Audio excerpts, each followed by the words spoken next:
Milwaukee's new 14-inch top-handled chainsaw is an absolute beast, and I'm struggling with the fact of how I'm going to show you how serious this is, because all I'm cutting up here is dead ash or live hardwood maple.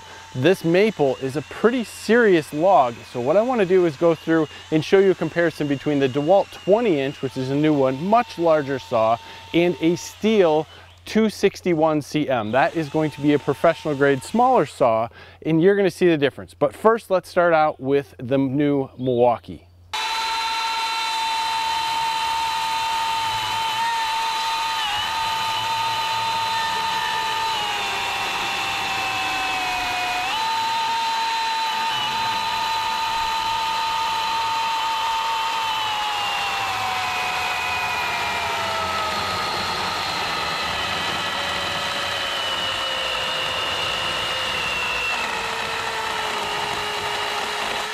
Now let's go over to the new DeWalt 20-inch with the 15 amp hour battery.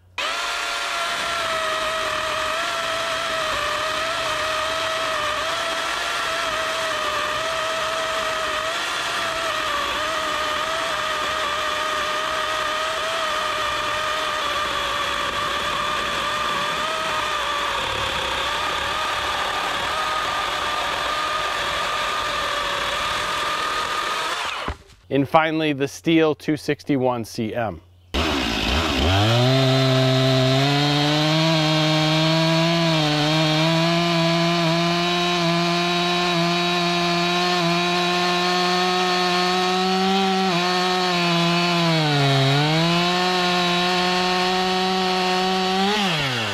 So what's impressive to me is that I can take the saws that I have at the house that are not even in the same class as this Milwaukee top handle saw, put them up against each other, and there is a somewhat close comparison between at least this saw and the DeWalt.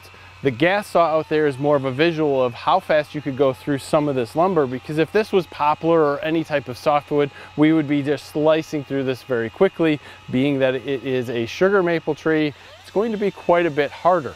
Now we use this saw all over our property in different areas, cutting up some smaller trees, which were still maple, and it absolutely rocks that out. We used it in a lot of ash, maybe even some more rotten wood, so it would just slice right through that when we're trying to clear out one of our drain lines that had a tree over top of it. But I cannot say enough good about this saw. Let's hit some quick specs. The RPM on this is 7,700. Now that feels much faster than the DeWalt, and the DeWalt actually felt much faster than many of the other saws. So this thing is a hot rod. 14-inch bar length. We have a 3/8 inch low profile pitch chain. The chain gauge is 0.043. You have a total length of about 26 inches. With the 8 amp hour battery, we are 10.9 pounds, and with the 12 amp hour battery, we are 12.1 pounds. Everything on the Milwaukee M18 top handle saw feels very intuitive, except for this safety. I have to slide my hand forward and up. The chain brake here is in a great spot. I have no issues with it. It is mechanical and electrical. The variable speed trigger is awesome. As far as startup time, it gets up and goes to where it needs to very quickly. We have a single bolt that's going to hold our chain tension. We have our chain tensioner back here. Then our battery slides in the back.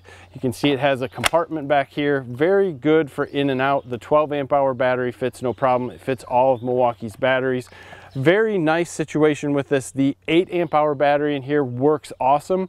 This does like to chew up batteries if you're working on larger hardwood logs. So I'd suggest the 12 amp hour if you're going to use this on large stuff. If you're going to use it pretty much like most top handles are for trimming up trees and just getting around different things as you cut them down, the 8 amp hour is perfectly fine. On the opposite side, we have our oil. Use a good bar and chain oil in here. No motor oil, no gear oil. You have to do bar and chain oil. You want that to be sticky, and you want it to stick to everything and stay in your bar. Very, very important. We have our tool down here to adjust the tension, which I think is a great place. It locks in here pretty tight. Very little chance of you catching it on something in the woods, and it's nice to have this with you. You can get right inside here, no issue. This is something I liked to see here rather than for us to see, you know, the one-hand dial lockdown. You can see underneath It's just like a normal chainsaw, pretty much. We do have metal bucking spikes on this, which I think is also important. This, like many other chainsaws, needs to be pushed in sometimes. It doesn't just want to grab and go. Part of having a little bit smaller chainsaw also. But overall, this saw is an absolute beast if you don't need something much larger. Currently, this top handle saw is priced right up there with the larger 16-inch Milwaukee saw, and that 16-inch is also a beast. But I would be very interested in doing a comparison between these two, because the RPM of this 14 is very, very impressive. And I'd have a hard time choosing which one I actually wanted to purchase. I guess it's mostly going to be about ergonomics and what you're going to use this for. Most people, again, who are going to use this top handle are going to love the speed and the torque that you're going to get with this. An absolute excellent saw. Cost, again, is up there. So if you're going to get this in the kit with the 8 amp hour battery, I believe it's going to be around $499 MSRP at this point in time. About $359 for the saw. That varies a little bit across the board. I'll leave some links in the description. Cannot say enough good about this saw. It absolutely rocks. So if you're in the market looking for something a little bit smaller and you're trying to decide between the 8-inch hatchet and the 14-inch and you're kind of going back and forth, this 14-inch is absolutely the way to go. It gives you options to go for much larger trees, and the speed of it is absolutely amazing. Love to hear your comments below. Give us a like in this video, subscribe to the channel if you haven't already. Thank you for your time. Have a great day.